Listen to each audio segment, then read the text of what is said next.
تکلیف اظهار هم د مور او د پلار د وړاندې مه کوه. دا ډېره عجیبه چې کوم دی نو په دې ځای کې الله د حکمت نه ډکه خبره کړې ده. ولې؟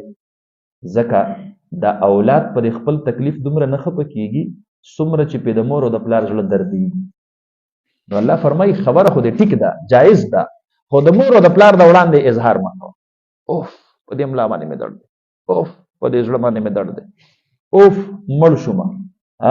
نو د مور او د پلار د وړاندې ځکه ته خو ته بیا لاړ شي، خو دې مور او پلار له بیا په کټ کې خوب نه ورځي، یاره وایي چې هغه زوی به مې څنګه وي. نو ټوله شپه چې کوم دی نو ورسره د دې بچي فکر وي. دا یو فطري مینه الله د دې په زړونو کې ورچولې ده. نو الله فرمایي جایز خبره باندې هم اوف دې ته مه کوه، چې کومې جملې سره د دې زړه ته چې کوم دی نو ګویا کې غم ملاویږي دا ورته مه کوه. نو لا تقل لهما اف، دا برداشت نشي کولی. اوس د دې د برداشت ورځې شپې تللی دي.